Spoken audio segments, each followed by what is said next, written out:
देते हैं जी। कुछ लोग आरजेडी के लोग, क्या लगता है जिस तरह से आप खेल रहे हैं, बहुत राह आसान है आपके लिए बिहार में जिस विजन को लेके आप चले हैं? मेरे भाई ऐसा है, हम आसान राह वाले लोग नहीं हैं। 2010-11 में हम अगर दरभंगा में आकर आपको ये बताते कि मैं कोई चुनाव प्रबंधन रणनीतिकार के तौर पर काम शुरू कर रहा हूं, जिसमें देश भर के दल और नेता हमसे आकर सलाह, हम जैसे लोगों से आकर सलाह लेंगे और अपना चुनाव लड़ेंगे और चुनाव हराया जिताया जा सकता है, तो पत्रकार के नाते या नागरिक होने के नाते आप क्या करते? हंसते या फिर कहते अच्छा करके देखिए, इससे तो कुछ हो नहीं सकता है। जो पहले से नेता है वो आपसे सलाह क्यों लेगा? लेकिन 10 वर्ष में उस चीज को हमने प्रमाणिक तौर पे करके दिखाया। मान लीजिए कि हमने भाजपा की मदद की, वो जीते। कुछ लोगों ने माना हाँ भाई इनमें दम है, कुछ लोगों ने कहा भाई इनका क्या था, तो मोदी जी का दम था। फिर जब 2015 में भाजपा को यहाँ हरा दिया तो कुछ और लोगों ने माना कि नहीं भाई कुछ तो ये लड़का जरूर जानता है। लेकिन कई लोगों ने कहा भाई इसमें इनका क्या हो, तो लालू नीतीश का करिश्मा था। फिर जाके पंजाब जीते तो लोगों ने कहा ना भाई कुछ तो जरूर जानता होगा, तभी पंजाब भी जीत गए। तेलंगाना जीते, आंध्रा जीते, तमिलनाडु जीते, महाराष्ट्र जीते, दिल्ली जीते, वेस्ट बंगाल जीते, तब ना लोग मान रहे हैं कि भैया इनको चुनाव लड़ाने आता है। एक दिन में तो आप माने नहीं है। तो वैसे ही अगर आज हम चल रहे हैं तो स्वाभाविक तौर पर लोगों को यही लगेगा कि बड़ा कठिन है, और कठिन है इसीलिए हमको करना है। लेकिन अगर आप उसको 2 बरस, 3 बरस, 4 बरस, 5 बरस ईमानदारी से, मेहनत से करेंगे तो निश्चित तौर पर इसको किया जा सकता है। हम उनमें से नहीं है जो आकर कहीं लड़ाई में घुस गया। अगर हम यहाँ लड़ने आए हैं तो आप ये मान कर चलिए कि जितनी भी राजनीतिक समझ रखने वाले यहाँ लोग हैं, थोड़ी बहुत समझ हमको भी है।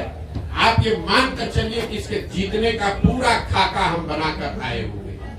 हम उनमें से नहीं है जो आगे ऐसे घूमने लगे। इतना तो आप भी जान रहे हैं। हमको इतना हमको आप होशियार नहीं मानिए, लेकिन बेवकूफ तो बहुत कम लोग कहेगा कि प्रशांत किशोर बेवकूफ है। अगर बेवकूफ कहे भी तो कोई दिक्कत नहीं है। हमें इस बात की समझ है कि बिहार में ये कितनी बड़ी चुनौती है, लेकिन हमें इस बात की भी समझ है कि बड़ी चुनौती है, लेकिन फिर भी इसको किया जा सकता है, इसीलिए कर रहे हैं। अगर आपको कठिन काम करना है, इसीलिए तो इतना कठिन प्रयास कर रहे हैं। जितना आप कह रहे हैं कि कोई नहीं कर पाया, तो किसी ने पिछले 75 साल में बिहार में इस तरह का प्रयास भी नहीं किया है, किसी ने अपनी इतनी मेहनत भी नहीं की है। तो हमको मालूम है कि कठिन काम है, इसलिए ज्यादा मेहनत करना पड़ेगा।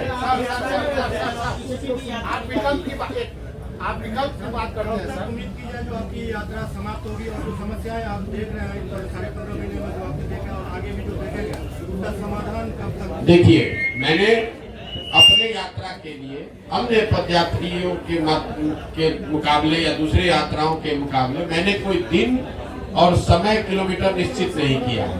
मेरा संकल्प है कि मुझे पूरा बिहार करना है। करने में 1 बरस लगे या 3 बरस लगे, हम उसको ईमानदारी से कर रहे हैं। हम 15 महीना 16 महीना हो गया हम यहीं पर हैं, अभी 12 जिला किए, हमको कोई घबराहट नहीं। हम दरभंगा आए 25 दिन का कार्यक्रम बनाकर, यहाँ हमको 35 दिन लग रहा है। क्यों? कई बार लोग चाहते हैं कि आप ये गांव भी घूम लीजिए, वो गांव भी घूम लीजिए। सिर्फ पदयात्रा ही नहीं है, पदयात्रा के साथ मुझे दरभंगा से निकलने से पहले उन लोगों को चिन्हित भी करना है जो इस परिकल्पना को, इस संगठन को यहाँ बनाएंगे, चलाएंगे। हमको दरभंगा के हर पंचायत का योजना भी बनाकर निकलना है। तो हम ये दावा नहीं कर सकते कि ये कब खत्म होगा, लेकिन अभी तक का जो अनुभव है उसके हिसाब से आप मान कर चलिए कि 1-1.5 साल और अभी कम से कम लगेगा, और मुझे कोई जल्दी नहीं है। उसके नहीं समाधान तो भाई, समाधान का रास्ता तो बनाते जा रहे हैं। समाधान तो तभी होगा जब लोग अपनी समस्याओं पर वोट करेंगे। समाधान तब होगा जब सही लोग चुन कर आएंगे। समाधान तब होगा जब इन समस्याओं के निवारण का रास्ता, योजना, विजन बनाया जाए। तो तीनों चीज पे लगे हुए हैं। जब इसको पूरा करेंगे तो आपको सफलता दिखती मिलेगी।